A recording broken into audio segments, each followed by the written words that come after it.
Hello and welcome to Serious Jugaad से। मैं हूं आपका इंग्लिश मेंटर पीयूष और स्वागत है आप सभी का इस ऑसम सीरीज में जिसमें हम 50 गोल्डन रूल्स के फॉर्म में पूरी ग्रामर को खत्म करने वाले हैं। बहुत सारे रूल्स हमने पढ़ लिए। बात कर रहे थे हम ग्रामर के वर्ब वाले सेक्शन में जिसमें हमने ऑक्सिलरी वर्ब्स की बात करी थी, मेन वर्ब्स की बात करी थी और साथ ही साथ हमने मार्जिनल ऑक्सिलरीज को भी निपटा दिया था। मॉडल्स के ऊपर हमने ढेर सारी बातें करी थी कि will, would, shall, should, can, could हम कैसे यूज कर सकते हैं, कौन से पॉसिबल स्ट्रक्चर्स उनके साथ में होते हैं, ये बात भी हमने खत्म कर ली थी। हमने नीड के बारे में पढ़ा था, डेयर के बारे में पढ़ा था और यूज्ड टू को कब हम किस हिसाब से यूज कर सकते हैं, ये सारी बातें हमने खत्म कर ली थी। लास्ट क्लास में हमने पढ़ा था कंडीशनल सेंटेंसेस कौन सी होती हैं, मतलब जब भी हम कुछ सोचने लग जाते हैं उस केस में हम इमेजिनरी या फिर रियल टाइम में बात कर सकते हैं। अगर कोई चीज जो हमने सोची है वो सच में होना पॉसिबल नहीं है तब कौन सी कंडीशन लगाते हैं, और अगर जो सोचा है वो सच में हो सकता है तब कौन सी कंडीशन लगाते हैं। ये ढेर सारी बातें हमने ऑलरेडी खत्म कर ली थी। आज की क्लास में जो नई चीजें डिस्कस करने वाले हैं वो बहुत इंपॉर्टेंट है, मिस मत करना बिल्कुल, क्योंकि इन पे बेस्ड क्वेश्चंस भी जरूर पूछे जाते हैं एग्जैक्टली जैसे कंडीशनल वाले क्वेश्चंस इंपॉर्टेंट थे। तो सबसे पहली चीज आज जो हमें 50 गोल्डन रूल्स में डिस्कस करनी है वो है बेटा विश के बारे में। देखो, एक हिंदी वाला विश होता है जिससे जिंदगी खत्म हो जाती है और एक इंग्लिश वाला विश है जिसको यूज करके आपके एग्जाम्स में क्वेश्चंस बहुत सारे पूछे जाते हैं। तो दोनों को कहने का तरीका तो विश ही है, लेकिन अंग्रेजी वाला आपकी लाइफ बढ़ा सकता है और हिंदी वाला लाइफ को खत्म भी कर सकता है, राइट। तो विश यहाँ पे अंग्रेजी वाले विश की हम आज बात करने वाले हैं। इसके साथ में बेटा क्या क्या पॉसिबल स्ट्रक्चर्स हो सकते हैं, exact fill in the blanks के क्वेश्चंस भी आपके एग्जाम में आते हैं। अभी बताऊंगा कौन सा क्वेश्चन आपके एग्जाम में आया हुआ था विश पे बेस्ड, और सिर्फ एनडीए में ही नहीं और सिर्फ सीडीएस में ही नहीं, एनडीए में भी एग्जैक्ट सेम क्वेश्चन 2022 में ही पूछा गया है विश के बेसिस पे। इतना ज्यादा इंपॉर्टेंट है ये। तो चलिए देखते हैं विश क्या कहता है। देखो, जब भी कभी हिंदी में मुझे काश कहना होगा, जब भी हिंदी में मुझे कभी काश कहना होगा, मेरे पास इंग्लिश का कौन सा वर्ड है बेटा, विश है मेरे पास में, ठीक है। इंग्लिश में जब भी हमको काश कहना होगा, जैसे कहते हैं ना, काश ऐसा होता कि मैं करोड़पति होता, या काश ऐसा होता कि मेरे पास वो बाइक होती, काश मेरे पास वो घर होता, काश मेरी गर्लफ्रेंड ऐसी होती, काश मेरे पास भी कोई गर्लफ्रेंड होती, ऐसी ऐसी जब हम बातें करते हैं तो जैसे ही हमारे पास में ये वर्ड आता है ना काश, इसके लिए हमारे पास इंग्लिश में एक वर्ड है विश। ये इंग्लिश वाला विश है, हिंदी वाला विश नहीं है, वरना जहर ही घोल देगा जिंदगी में। सो ये काश जब भी हमें लिखना होगा हम विश को यूज करेंगे। अब बात ये अच्छी है यहाँ पे कि इसके दो स्ट्रक्चर्स पॉसिबल है। देखो, कहने के लिए तो आप कुछ भी कह लो, लेकिन जब हम ग्रामेटिकली बात करते हैं कि पेपर में कौन से दो पार्ट्स पूछे जाते हैं, तो उसके लिए आपके साथ में दो ही स्ट्रक्चर्स दिए गए हैं। उन स्ट्रक्चर से बेटा हम बात करेंगे कि कौन से वो स्ट्रक्चर्स हैं, कैसे कैसे एग्जाम में पूछे जाते हैं और उनमें आपको क्या क्या चीजें फिल करनी है या एरर की तरह स्पॉट करनी है। दो तरीके से आपको यहां पे क्वेश्चन देखने को मिल सकता है, वो दोनों तरीका अभी हम समझते हैं। देखिए, विश जब भी सेंटेंस में आएगा उसके साथ में पहला स्ट्रक्चर जो चलेगा वो है बेटा वर्ब की सेकंड फॉर्म। विश के बाद में वर्ब की सेकंड फॉर्म को आप यूज कर सकते हो, ठीक है। दूसरा स्ट्रक्चर जो आप इसके साथ में यूज कर सकते हो वो होता है वुड के साथ में वर्ब की फर्स्ट फॉर्म। वुड के साथ में वर्ब की फर्स्ट फॉर्म, ये दो स्ट्रक्चर्स आपके एग्जाम में मोस्ट प्रोबेबली देखे गए हैं। इनके अलावा तीसरा स्ट्रक्चर को प्रेफरेंस नहीं मिलती है। कौन सा हो गया, वर्ब की सेकंड फॉर्म और वुड के साथ में फर्स्ट फॉर्म। अब इस पे एक सेंटेंस बना के देखते हैं, फिर वापस वुड के साथ में फर्स्ट फॉर्म पे आएंगे। देखो, वर्ब की सेकंड फॉर्म का स्ट्रक्चर कैसा बनेगा। अगर मान लो मुझे कहना है आई विश, अब मैं क्या लिखूंगा, आई विश आई knew his name, KNEW, knew his name। अब यहां पे न्यू कौन सा है बेटा, वर्ब फॉर्म, न्यू यहां पे वर्ब की सेकंड फॉर्म है। कौन सी फॉर्म है, second form. I wish I knew his name. देखो, वर्ब की फॉर्म क्या होती है, पहली होती है नो, फिर होती है न्यू, फिर होती है नोन, KNOWN।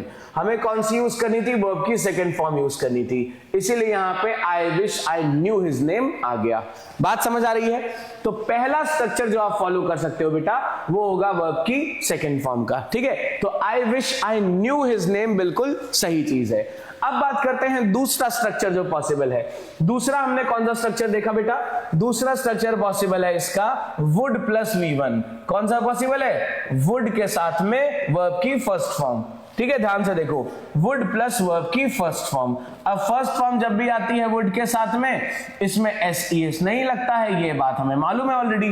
तो चलो इसके साथ सेंटेंस बना के देखते हैं। जैसे मान लो यहां पे मैंने यही सेम सेंटेंस को लिखा रिपीट करके, लेकिन इसमें वुड प्लस V1 अगर मुझे लगाना हो तो मेरा सेंटेंस हो जाएगा आई wish I would know his name. I wish I would know his name। अब बेटा यहां पे ये दो स्ट्रक्चर्स लिखे हुए हैं और दोनों ही स्ट्रक्चर सही हैं। आप चाहे V2 वाले फॉर्म में देख लो, चाहे आप वुड के साथ में वर्ब की फर्स्ट फॉर्म देख लो। देखो यहां पे नो लिखा है वर्ब की फर्स्ट फॉर्म, यहां पे नो आ गया, मतलब ये क्या हो गया? वर्ब की फर्स्ट फॉर्म हो गया। और वुड तो भाई साहब ऐसे ही लिखा हुआ था। तो चाहे आप ये पहला वाला स्ट्रक्चर को फिट कर दो, चाहे आप इस सेकंड वाले स्ट्रक्चर को फिट कर दो। अब डिपेंड करेगा कि आपको क्वेश्चन में क्या पूछा गया है। ठीक है, देखो यहां पे क्वेश्चन में गलतियां कैसे कैसे करी जाती हैं, अब वो मैं आपको बताता हूं। सबसे पहले आप इन दोनों चीजों को ध्यान से समझ लो। जब भी विश आएगा आप सिर्फ दो स्ट्रक्चर्स ही पॉसिबल कर पाओगे। कौन से दो स्ट्रक्चर्स हैं, ध्यान से देख लो। जैसे पहला लिखा था V2, तो विश के बाद में आपको फिर सब्जेक्ट लिखना है और उसके बाद में वर्ब की सेकंड फॉर्म यूज कर देनी है। जो भी बात आप कहना चाह रहे हो उसके कॉन्टेक्स्ट में वर्ब की सेकंड फॉर्म यहां पे चल जाएगी। जैसे आई wish I knew his name हो गया है। दूसरा सेंटेंस का स्ट्रक्चर बनेगा वुड के साथ में वर्ब की थर्ड फॉर्म लगाने वाला। तो आई के साथ में विश लगाओ, या जो भी सब्जेक्ट है उसके साथ में विश लगाओगे और फिर से सब्जेक्ट लिख के उसके बाद में क्या लगा दोगे बेटा आप? वुड के साथ में वर्ब की फर्स्ट फॉर्म।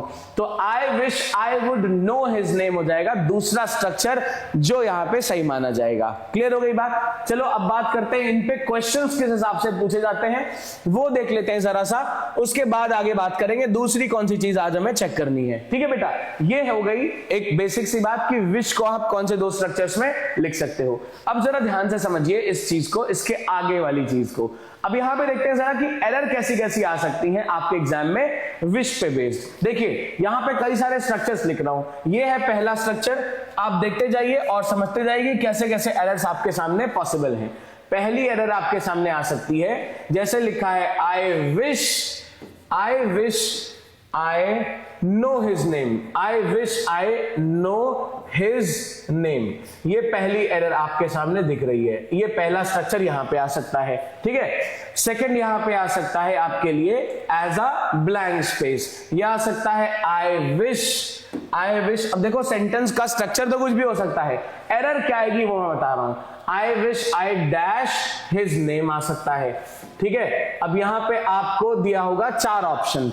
ऑप्शन नंबर ए दिया हो सकता है have known, option number A हो सकता है have known, option number B हो सकता है would have known, option number B हो सकता है would have known, option number C हो सकता है वुड, ऑप्शन नंबर सी हो सकता है would knew, option number C हो सकता है वुड न्यू, और ऑप्शन नंबर डी हो सकता है नो, KNOW, नो हो सकता है। ठीक है, ये देखो चार ऑप्शंस आपको दे दिए गए हैं। फिर बात करते हैं थर्ड क्वेश्चन की। तीसरा टाइप का क्वेश्चन देखो कौन सा एरर आ सकता है। तीसरा क्वेश्चन में आपके लिए एरर आ सकता है आई wish I would have known, I wish I would have known his, I wish I would have known, I wish I would have known his name, I wish I would have known his name। ये चौथा sentence हो सकता है। पांचवा sentence देखिए बेटा क्या हो सकता है, सॉरी चौथा सेंटेंस देखिए क्या हो सकता है। चौथा सेंटेंस हो सकता है I wish I known his name, I wish I known his name, ये हो सकता है। फिर आपका पांचवा सेंटेंस कैसा आ सकता है, I wish अब यहां पे देखो I wish I लिखा होगा, उसके बाद में यहां पे कुछ नहीं लिखा होगा। I wish I लिखा है, उसके बाद में ये है सेंटेंस कंप्लीशन का क्वेश्चन। I wish I लिखा होगा और आपको इसके बाद में दिए होंगे चार ऑप्शंस। पहला ऑप्शन है आई wish I know his name, ये पहला ऑप्शन है, नो हिज नेम। आपके एग्जाम में सेंटेंस कंप्लीशन आता है ना, तो आई विश आई लिखा होगा, फिर इसके बाद आपको बताना होगा क्या होगा। I wish I know his name, B लिखा होगा would know, would knew his name, would knew his name. उसके बाद में हो सकता है सी हो सकता है would be knowing, would be knowing, would be knowing his name, would be knowing his name. फिर हो सकता है डी ऑप्शन हो सकता है would know, would know his name, would know his name.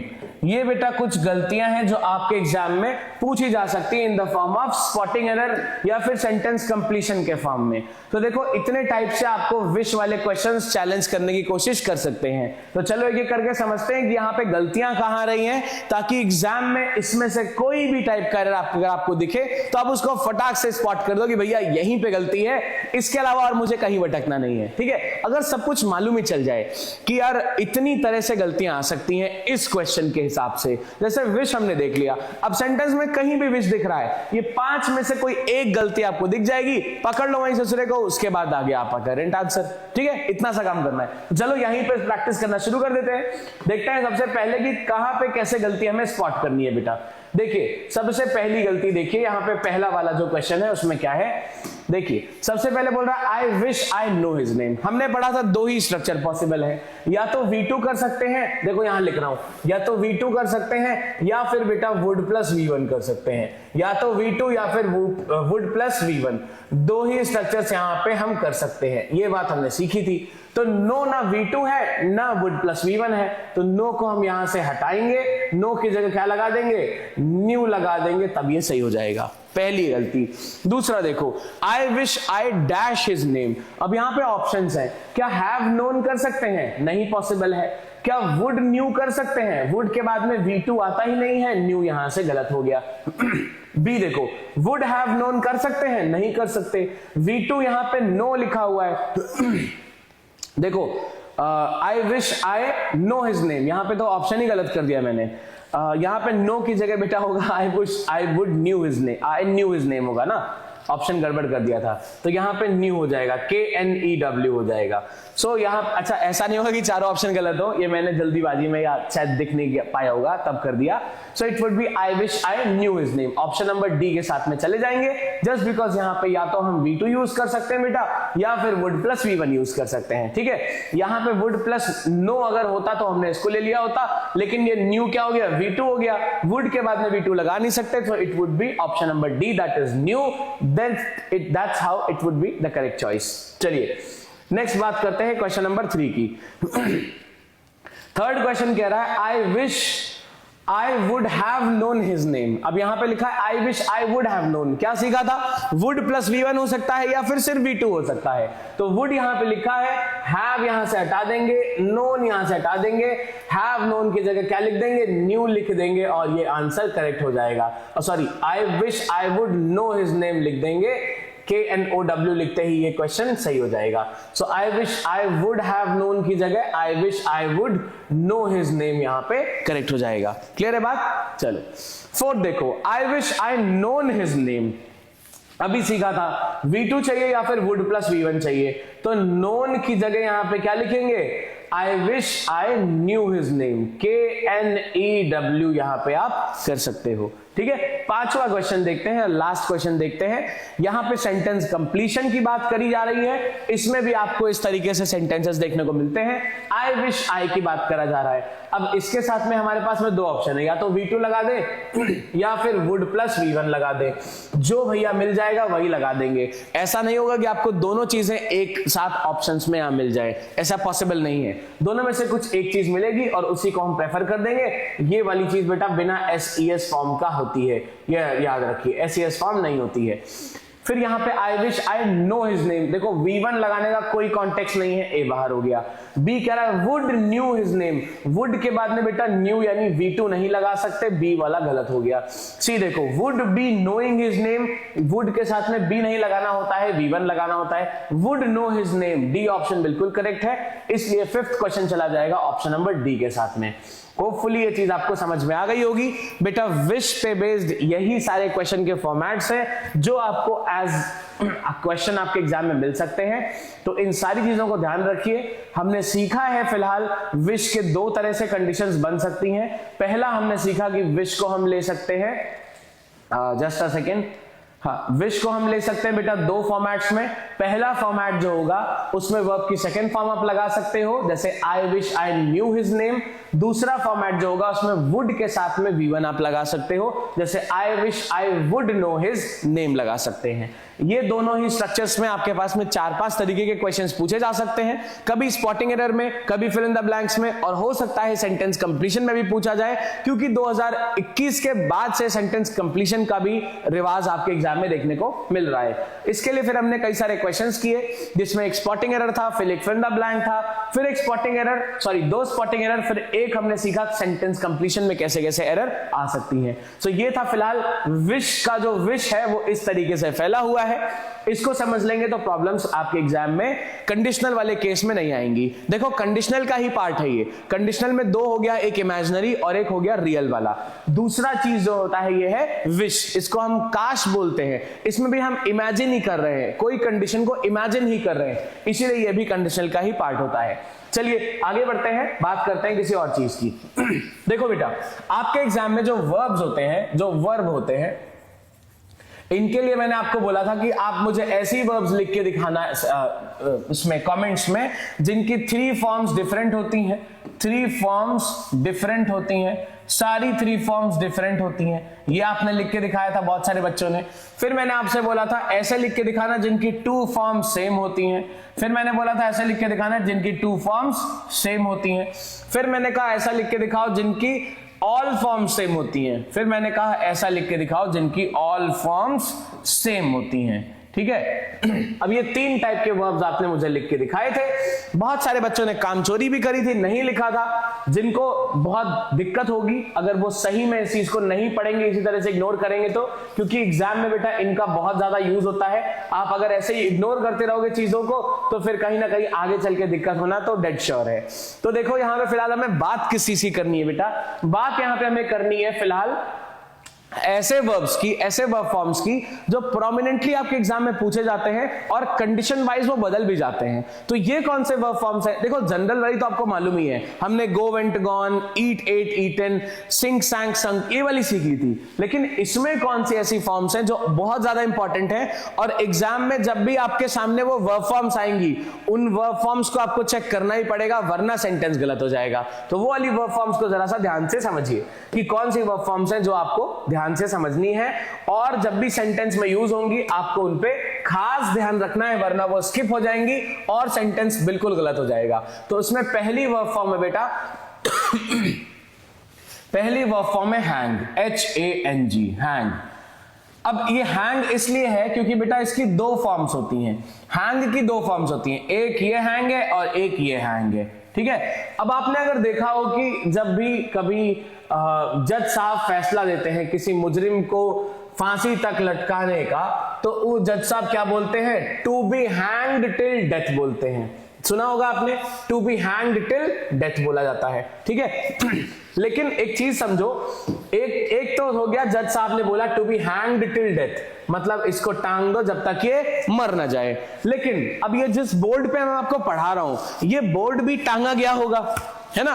तो यानी कि हम 2 चीजें टांग रहे हैं। एक तो वो जो मुजरिम है जिसको फांसी तक लटकाया जा रहा है, यानी लिविंग थिंग भी लटक रहा है, और ये नॉन लिविंग थिंग, ये बोर्ड को भी लटकाया गया होगा, टांगा गया होगा। ठीक है, या फिर मान लो मैंने यहाँ पे एक बढ़िया मोनालिसा की पेंटिंग को टांग दिया, इस पे तो नहीं टांगूंगा, टूट जाएगा।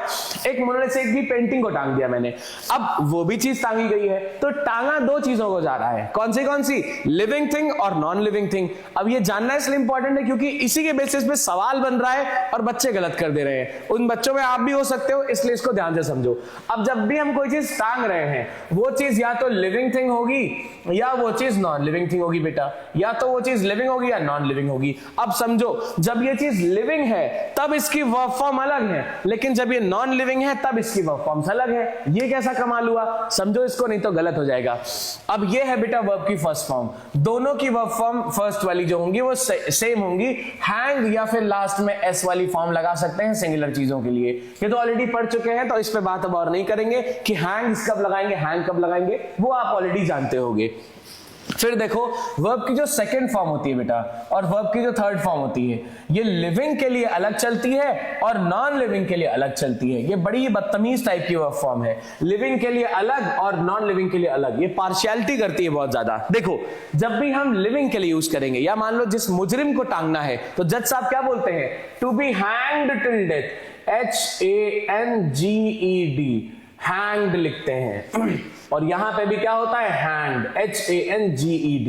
तो जब भी कोई लिविंग थिंग टांगी जाएगी तो हम क्या बोलेंगे, हैंग्ड या हैंग्ड। वर्ब की थर्ड फॉर्म हैंग्ड हो जाएगी और सेकंड फॉर्म भी हैंग्ड हो जाएगी। ठीक है, जरा ध्यान से देखो, इसका सेंटेंस लिख रहा हूं फिर आगे बात करेंगे। जैसे मान लीजिए इसके कॉन्टेक्स्ट में अगर मैं सेंटेंस लिखूं तो ये हो जाएगा, द कल्प्रिट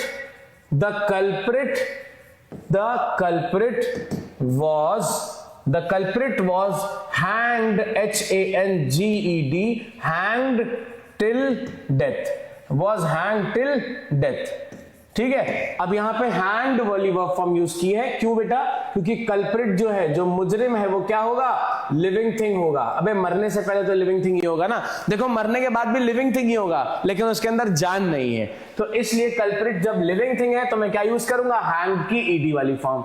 लेकिन अब यहां पे बात आ गई है पार्शियलिटी करने की। तो पार्शियलिटी कैसे करता है ये, इसको जरा ध्यान से समझेंगे। ये पार्शियलिटी करने के लिए बेटा जैसे ही नॉन लिविंग थिंग्स के साथ में आता है, ये ईडी वाली फॉर्म कभी नहीं लेता। ये अपने साथ में क्या लेता है, HUNG, हंग, HUNG, हंग। और इधर भी क्या होता है, हंग, HUNG, hung.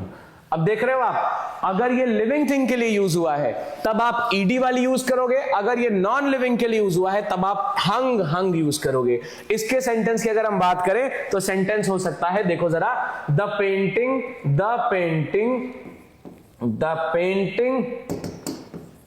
was hung on the wall। The painting was hung on the wall।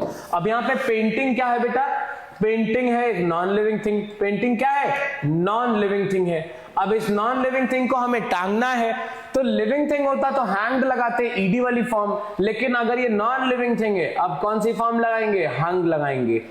बात समझ आ रही है। तो ये वाली जो फॉर्म्स हैं हंग वाली, इनको किसने लगाते हैं, इनको लगाते हैं नॉन लिविंग थिंग्स को टांगने के लिए।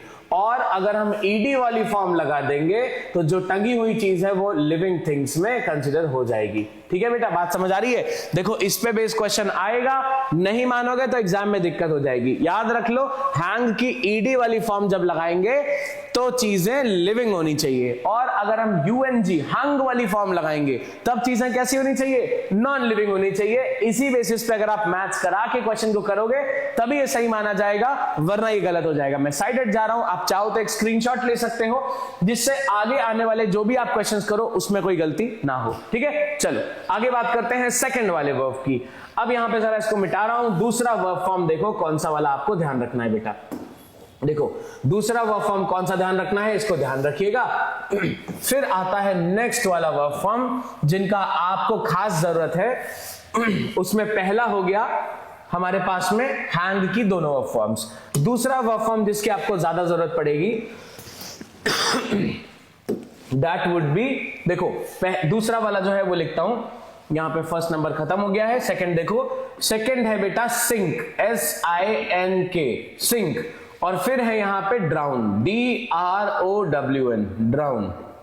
अब ये कौन से वर्ड्स हैं, देखो सिंक का मतलब होता है डूबना, ड्राउन का मतलब भी होता है डूबना। अब जैसे मान लो एक ये टाइटैनिक है, वैसे तो आपको मेरी ड्राइंग का मालूम ही है कि मैं कितनी बढ़िया ड्राइंग बनाता हूं।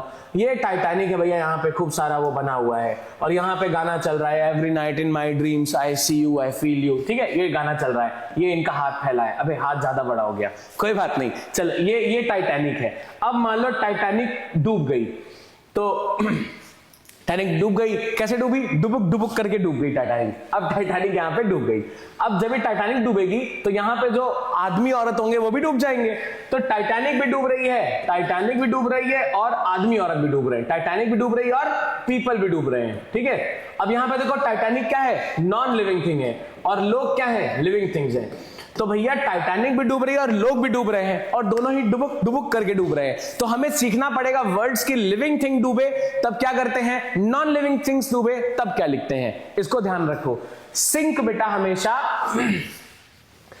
हमेशा नॉन लिविंग थिंग्स के डूबने के लिए लिखा जाता है। जब भी कभी कोई निर्जीव चीज डूबेगी, जैसे बहुत सारे एक्सपेरिमेंट्स होते हैं, उसमें ये ग्लास लिया है ना, कोई एक ऑब्जेक्ट लिया, उसको इस पानी में डुबाने की बात करी जा रही है और ये डूब गया। अब ये ऑब्जेक्ट क्या है, नॉन लिविंग थिंग है, इसलिए हम क्या लगाएंगे, सिंक लगाएंगे। और जैसे मान लो छोटा बच्चा है, पानी में गिरा, वो डूब गया, उसके लिए क्या लगाएंगे बेटा, हम ड्राउन लगाते हैं। तो याद रखो, नॉन लिविंग थिंग जब डूबेगी तो सिंक होगा, और जब लिविंग थिंग्स की बात करेंगे तब ये ड्राउन लेता है अपने साथ में, एल्स ये गलत माना जाता है। ठीक है, तो यहां पे फिलहाल टाइटैनिक ने अपनी बात को समझा दिया है, और मैंने काफी हद तक गंदी ड्राइंग बनाने में अपनी जो भी अपनी कैपेबिलिटीज हैं वो दिखा दी आप लोग को। सो फिलहाल अब आप बात करेंगे इसमें क्या क्या चीजें कैसे कैसे चलती हैं। देखो बेटा, सिंक है नॉन लिविंग थिंग्स के लिए और ड्राउन है लिविंग थिंग्स के लिए। एकदम क्लियर हो गई बात। टाइटैनिकवा जब डूबा था तब हम सिंक लगाएंगे, लेकिन जो वहां पे मर्द औरत डूबे थे उनके लिए क्या लगाएंगे, ड्राउन लगाएंगे। तो सिंक की वर्ब फॉर्म्स क्या होगी बेटा, सिंक होता है, फिर सैंक होता है, फिर संक होता है। सिंक सैंक संक होता है। ड्राउन का होता है ईडी, DROWNED, ड्राउंड होता है, और इधर भी ड्राउंड होता है, DROWNED। ड्राउंड ड्राउंड ड्राउंड होता है। एग्जाम्पल्स देखते हैं इसके। अगर मान लो टाइटैनिकवा और इसके आदमी लोग के लिए बात करें हम, तो हम लिख सकते हैं द टाइटैनिक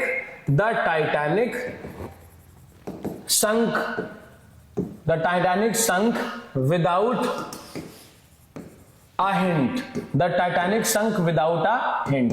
तो टाइटैनिक कैसे डूबी थी, बिना हिंट का। ठीक है, अब यहां पे संक लगाएंगे, ड्राउन का कोई फॉर्म नहीं लगा सकती, क्योंकि टाइटैनिकवा क्या है, नॉन लिविंग थिंग है, ये नॉन लिविंग थिंग है, इसलिए हम सिंक वाली वर्ब फॉर्म लगाएंगे। अब मान लो यहां पे एक झुमरू नाम का आदमी था, वो भी डूब गया, तो क्या लगाएंगे, झुमरू ड्राउंड। क्या लगाएंगे, Jhumru drowned. Jhumru drowned with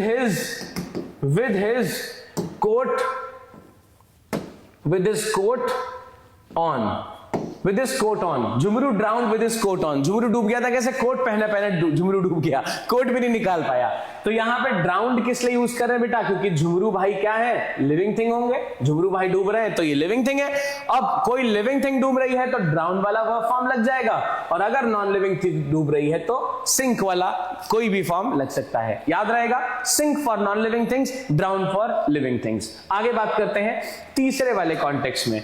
देखो, तीसरी वर्ब फॉर्म जो इंपॉर्टेंट है वो क्या है बेटा, ये दोनों याद रखिएगा, इन पे बेस कई सारे क्वेश्चंस पूछे जा रहे हैं। आप गलती करने की चांसेस आपकी बहुत ज्यादा है, इसलिए इनको अगर ध्यान नहीं रखेंगे तो गलतियां हो ही जाएंगी। नेक्स्ट देखो, नेक्स्ट है ये नंबर 3। नेक्स्ट थर्ड नंबर वाली वर्ब देखो कौन सी है। थर्ड नंबर पे बेटा वर्ब है, थर्ड नंबर पे आपके पास में वर्ब है कौन सी वर्ब थी थर्ड नंबर पे, यार ये फिर से येलो हो गया। देखो, थर्ड नंबर पे वर्ब है फाइंड, FIND, फाइंड है, और दूसरी है फाउंड, FOUND, फाउंड। अब ये वर्ब ऐसी है जिसपे सवाल कई सारे आते हैं। बच्चे सोचते हैं यार सही तो लिखा है, फाउंड सही तो लिखा है, लेकिन देखो फाइंड और फाउंड में अंतर होता है बेटा। फाइंड का हिंदी में मतलब होता है, यहाँ पे दूसरी पेन से लिखता हूं वरना आप सब में कंफ्यूज रहोगे, दूसरी पेन से लिख देता हूं ताकि समझ में आ जाए। देखो, फाइंड का मतलब होता है बेटा खोजना। फाइंड का मतलब होता है खोजना। अब खोजेंगे कौन सी चीज, जो चीज खोई होगी, है ना।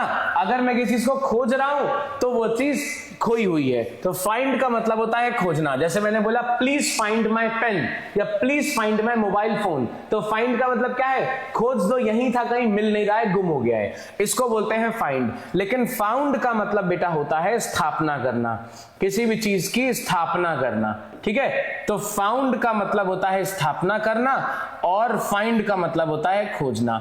अब जब भी किसी चीज में फाइंड या खोजने की बात आएगी, आप इसकी वर्ब फॉर्म्स क्या लिखोगे बेटा, इसकी वर्ब फॉर्म्स हो जाएंगी फाउंड, FOUND, और यहां पे हो जाएगी FOUND। फाउंड और फाउंड इसकी वर्ब फॉर्म्स हो जाएंगी। लेकिन फाउंड जो है ये तो भैया वर्ब की फर्स्ट फॉर्म में ही फाउंड लग रहा है, इसीलिए बच्चे कंफ्यूज होते हैं। देखो जो यहां लिखा है वही चीज यहां पे फर्स्ट फॉर्म में लिख दी है, यही चीज यहां पे फर्स्ट फॉर्म में लिख दी है। यही रीजन है कि बच्चे कंफ्यूज हो जाते हैं कि यार वर्ब की सेकंड फॉर्म लिखी तो है लेकिन यहां पे वर्ब की फर्स्ट फॉर्म लिख देते हैं वो, क्योंकि इनका जो सेकंड थर्ड फॉर्म होता है ये फाउंडेड होता है, FOUNDED, फाउंडेड और ये फाउंडेड। जैसे मान लो एक कोई कॉलेज है उसको किसी ने फाउंड किया, जैसे बोलते हैं ना फाउंडर डायरेक्टर, तो किसी कॉलेज को जब किसी ने स्टार्ट किया तो उस दिन उसकी स्थापना हुई होगी, तो इसमें हम क्या बोलेंगे, it was he found this university. ठीक है, अब he founded this university past में हो जाएगा और he has founded this university past के लिए या प्रेजेंट के लिए यूज करेंगे। अब फाइंड की वर्ब फॉर्म्स है फाउंड और फाउंड, और फाउंड की ही वर्ब फॉर्म्स है फाउंडेड और फाउंडेड। तो जब भी कभी कोई चीज को स्टार्ट करने की बात होगी बेटा, जब भी कोई चीज को स्टार्ट करने की बात होगी आप क्या यूज करोगे, फाउंड वाली वर्ब यूज करोगे। लेकिन जब किसी चीज को फाइंड करने की बात होगी या फिर किसी चीज को सर्च करने की बात होगी, अब आप क्या यूज करोगे बेटा, अब आप यूज करोगे फाइंड वाली वर्ब्स। क्लियर हो रही है बात? जब कोई चीज को खोजना है या सर्च करना है तब आप यूज करोगे फाइंड वाली वर्ब, अदरवाइज आप उसमें फाउंड वाली वर्ब को यूज करोगे। इसको याद रखिएगा वरना चीजें बहुत हद तक गलत होती जाएंगी। ठीक है, चलो एग्जाम्पल से इसको समझने की कोशिश करते हैं बेटा। पहला एग्जाम्पल आपके सामने यहां पे लिख के ला रहा हूं, देखो। जैसे मान लो यहां पे लिखा है I was going and on my way I founded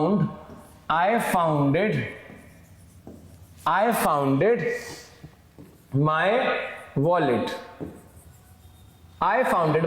अब देखो जरा ध्यान से, मैं जा रहा था और मेरे रास्ते में मुझे अपना वॉलेट गिरा मिल गया, जो कभी खोया होगा।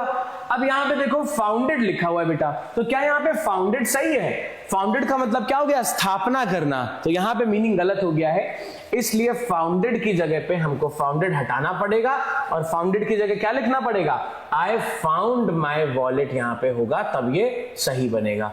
क्योंकि यहां पे वॉलेट जो है वो मुझे मिल गया। जब भी मिल जाना या खोजना या खोया हुआ सामने आ जाना या एकदम से किसी के सामने आ जाना, ये सारे में से कोई भी कॉन्टेक्स्ट होगा आप क्या यूज करोगे, फाइंड का बात यूज करोगे। लेकिन अगर आपने स्थापना करने की बात की है या कोई चीज को स्टार्ट करने की बात की है तब डेफिनेटली आप फाउंड के साथ में चल दोगे। एग्जाम्पल के लिए चलिए देखते हैं, जैसे मान लो यहां पे लिखा हो दिस यूनिवर्सिटी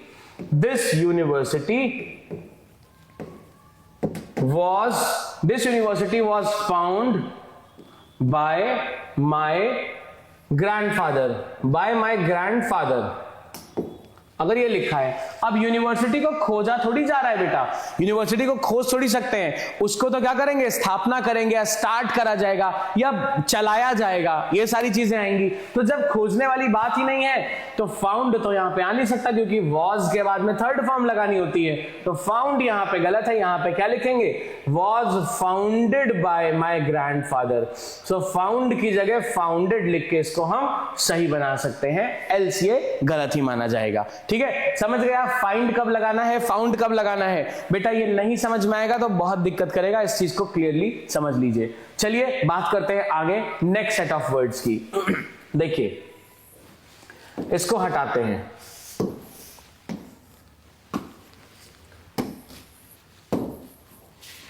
फिर नेक्स्ट सेट ऑफ वर्ड्स पे बात करते हैं जो भी इंपॉर्टेंट रोल प्ले आपके एग्जाम में और कर सकते हैं।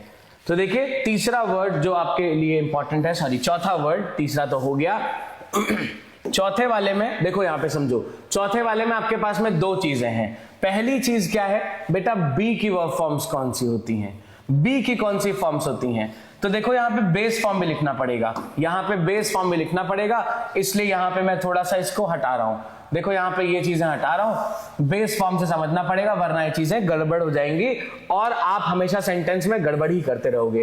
देखो यहाँ पे बेस फॉर्म लिख रहा हूं, ये है फर्स्ट फॉर्म, ये है सेकंड फॉर्म और यहाँ पे वर्ब की थर्ड फॉर्म लिख रहा हूं, क्योंकि आपको इस तरीके से ही इस वाली वर्ब फॉर्म को जानना रिक्वायर्ड है या जरूरी मान लो।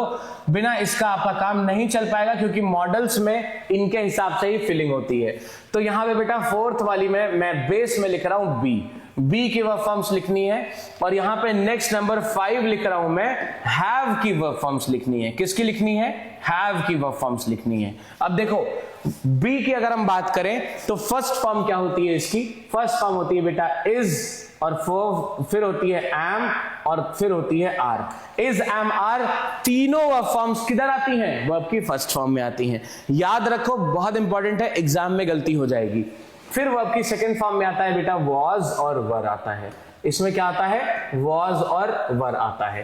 थर्ड फॉर्म बी की होती है बेटा बीन, BEEN जो बीन होता है ये वर्ब की थर्ड फॉर्म होती है। ठीक है, इसीलिए हैज हैव हैड के बाद में हम क्या लगाते हैं? बीन लगाते हैं। क्यों? क्योंकि हैज हैव हैड के बाद में तो थर्ड फॉर्म लगाई जाती है और थर्ड फॉर्म देखो क्या है? बीन है। इसीलिए हैज हैव हैड के साथ में आपने वर्ब की थर्ड फॉर्म की जगह बीन लगता हुआ देखा होगा।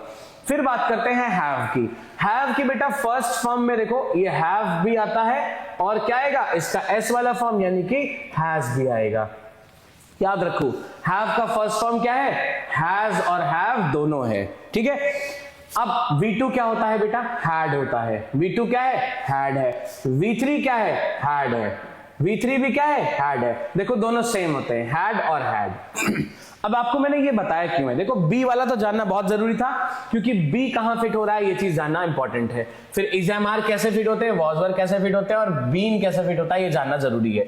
अब ये जो हैव वाला मैंने आपको बताया है इसके पीछे एक खास मकसद है जिसके लिए बताया गया है। चलो उस मकसद की बात करते हैं, मकसद की बात करते हैं। चलो सो लेट्स अंडरस्टैंड कि ये जो मैंने बताया है इसकी जरूरत क्या है। देखो इसमें मेजर चीज है कि ये जो दो हैड लगे हैं इसका इश्यू क्या है। देखो सवाल कैसे पूछा जाएगा। अगर मान लो मैंने आपसे लिखा the boy has had his lunch, the boy has had his lunch. अब आपको लग रहा है ये कैसी बात हो गई? The boy has had his lunch, ये कैसी बात हुई? फिर मैंने अगर लिखा the boy had his lunch, the boy had his lunch. अब आपको लगेगा ये तो गलत है, लेकिन बेटा ये दोनों सेंटेंसेस बिल्कुल सही हैं। ये दोनों सेंटेंसेस बिल्कुल सही हैं। ये कैसी बात हुई? दोनों सेंटेंसेस सही हैं यार। यहाँ पे हैज आ रहा है, हैड आ रहा है, दोनों हेल्पिंग वर्ब्स आ रहे हैं। यहाँ पे भी हैड आ रहा है, यहाँ पे भी हैड आ रहा है। अरे और ये कह रहे हैं कि सही है, ये कैसे हो गया? ध्यान से समझोगे तो लगेगा अबे इतना सिंपल था, हम समझ नहीं पाए। देखो बेटा ध्यान से समझो इसको, नहीं तो ये सेंटेंस बिल्कुल दिमाग से उड़ जाएगा। अगर बेटा हम बात कर ले यहाँ पे जो अभी हमने वर्ब फॉर्म पढ़ी है उसकी, ध्यान से समझो, जो अभी हमने वर्ब फॉर्म पढ़ी उसकी बात करते हैं। अगर हम बात करें हैव की वर्ब फॉर्म्स लिखनी है तो बेस में ये आ जाएगा, फर्स्ट फॉर्म में आ जाएगा हैज हैव, फर्स्ट फॉर्म में आ जाएगा हैज हैव, सेकंड फॉर्म में आ जाएगा बेटा हैड, सेकंड फॉर्म में आ जाएगा हैड और थर्ड फॉर्म में आ जाएगा हैड। वर्ब की थर्ड फॉर्म में आ जाएगा हैड। ठीक है, इतनी बात आपको समझ में आ गई थी।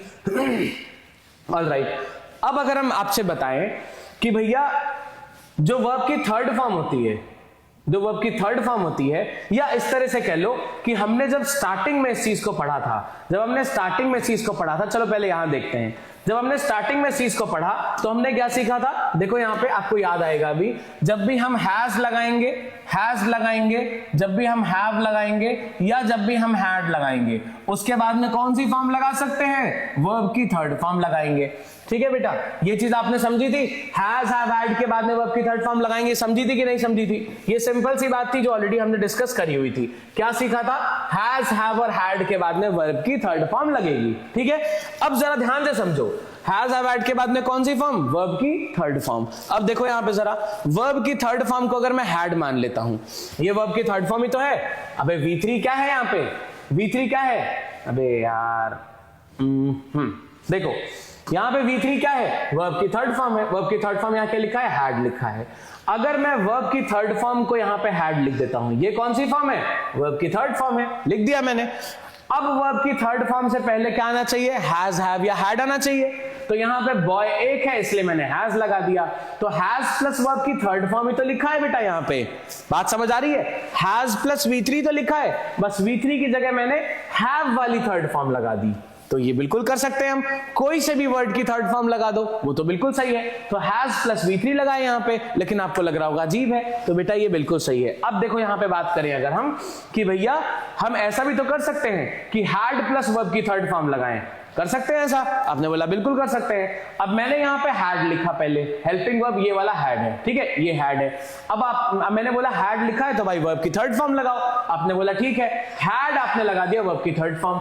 अब मैंने बोला अबे हैड कैसे वर्ब की थर्ड फॉर्म है? आपने मैच करा दिया। आपने बोला भैया देखो यहां पे ये वाला जो हैड है ये वर्ब की थर्ड फॉर्म है, यहां पे लिखा था। तो यहां पे बन क्या गया? The boy had his lunch. तो दोनों हैड जो हैं इसमें से बाद वाला हैड क्या हो जाएगा बेटा? ये हो जाएगा मेन वर्ब, और यहां पे ये वाला क्या हो जाएगा? हेल्पिंग वर्ब का काम करने लगेगा। तो the boy had his lunch भी सही है और the boy has had lunch भी सही है। बात समझ आ रही है? ध्यान से समझ लो, लास्ट में मुझे वर्ब की थर्ड फॉर्म लिखनी थी बेटा। ये कंफ्यूजन क्रिएट करता है, आपके एग्जाम में सेम ऐसा क्वेश्चन आया है, इसीलिए जानना जरूरी है। देखो वर्ब की थर्ड फॉर्म क्या है? हैड है। अब वर्ब की थर्ड फॉर्म जहां पे भी लिखना होगा उस जगह पे मैं हैड लिख सकता हूं। यहां पे हैज था, यहां पे हैड था। हैज हैव हैड के बाद में कौन सी फॉर्म चाहिए होती है? V3। तो हैड के बाद में मैंने V3 लिख दिया, लेकिन V3 यहां पे हैड थी। फिर हैज के बाद मैंने V3 लिखा, लेकिन V3 यहां पे हैड थी। तो दोनों सेंटेंस सही हो गए। इसका मतलब है the boy has had his lunch भी सही है, the boy had his lunch भी सही है। इसमें कोई कंफ्यूज होने की जरूरत नहीं है। ऐसे टेढ़े मेढ़े क्वेश्चंस आपके एग्जाम में आने लगे हैं, इसलिए अगर इस बात को नहीं समझोगे तो एग्जाम में हो जाएगी भैया दिक्कत। इसीलिए उम्मीद करता हूं ये चीज आपको क्लियरली समझ आई होगी। साइड हट जा रहा हूं, जरा सा इसका स्क्रीनशॉट ले लो ताकि इस चीज को आप दोबारा रिवाइज भी कर पाओ और कंफर्मेशन से ये मालूम भी चल पाए। देखो जरा सा इसका स्क्रीनशॉट लो जल्दी से, फिर आगे बढ़ते हैं और देखते हैं कौन सी चीज हमें देखनी है। ठीक है, बात समझ आ गई? चलो अब आगे बात करते हैं दो होमोफोन्स की। आज दो होमोफोन्स पढ़ते हैं, उसके बाद व्हील वाइंडर। देखो होमोफोन्स में कौन से वर्ड्स आज हमें पढ़ने हैं। देखो दो वर्ड्स पढ़ते हैं। एक होता है बेटा एसेंट, ASSENT, और एक होता है ASCENT। ठीक है, एसेंट वाले वर्ड्स यार, लेकिन इसको एसेंट को डिसेंट के साथ में पढ़ेंगे। एक काम करते हैं और बढ़िया से वर्ड्स लेते हैं जो आपको बिल्कुल नहीं आते हैं। देखो वर्ड्स लेते हैं बेटा, हमने आई गेस ऑलरेडी पढ़ लिया था। आज लेते हैं हम देखो ड्यूअल, DUAL और दूसरा है DUEL। ये काफी पूछा जा रहा है, तो ड्यूअल और ड्यूअल लेते हैं। देखो समझो ध्यान से, ये वाला तो आपको मालूम होगा, इसका मतलब होता है दोहरा। इसका मतलब होता है दोहरा।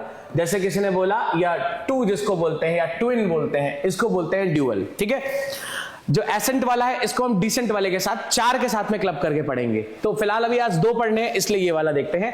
एसेंट, एक्सेंट और डिसेंट को हम एक साथ पढ़ेंगे। देखो ड्यूअल का मतलब है दोहरा या फिर टू या ट्विन जिसको बोलते हैं। जैसे किसी ने बोला भाई इसके तो ड्यूअल नेचर है, जैसे ड्यूअल नेचर ऑफ एटम होता है ना, ड्यूअल नेचर ऑफ इलेक्ट्रॉन्स होता है। तो ऐसे ही ड्यूअल चीजें, जैसे दो मुंहे लोग होते हैं, सामने आपके बार अच्छे बनेंगे, पीठ पीछे आपको गाली देंगे, तो ड्यूअल उसको बोला जाता है। फिर आता है DUEL। ड्यूअल का मतलब होता है बेटा बहुत ज्यादा जो लड़ाई झगड़ा होता है ना, लड़ाई झगड़ा जो होता है या दुश्मनी होती है, उसको बोला जाता है ड्यूअल। ड्यूअल का मतलब होता है बहुत ब्रूटल, बहुत भयंकर तरीके से जब कोई लड़ाई करता है, उसको बोला जाता है इट्स अ ड्यूअल। तो दोनों को पढ़ते हैं बेटा ड्यूअल, लेकिन इसका मतलब होता है दोहरा या ट्विन, और DUEL का मतलब होता है लड़ाई या फिर जो झगड़ा आप करते हो बहुत ब्रूटल सा, उसको ड्यूअल बोलते हैं। तो ये दोनों चीजें अगर आपको समझ आ गई हैं तो कमेंट्स में मेरे को इसके आंसर जरूर दिखिएगा। इसमें आप मुझे सेंटेंसेस बना के दिखाओगे इन दोनों से एक एक, और जो भी चीजें आज हमने पढ़ी हैं, जो हमने विश के बारे में पढ़ा, उसके बाद में जो इंपॉर्टेंट वर्ब्स के बारे में पढ़ा है, उनमें क्या डाउट्स हैं या क्लियर हो गया है, वो कमेंट्स में जरूर बताइएगा। मिलते हैं अगली क्लास में कल, तब तक के लिए बढ़िया से ध्यान रखिए अपना, पढ़ाई अच्छे से करते चलिए। नेक्स्ट चीजों पर डेफिनेटली हम नेक्स्ट क्लास में बात जरूर करेंगे। तब तक के लिए thank you, have a nice time.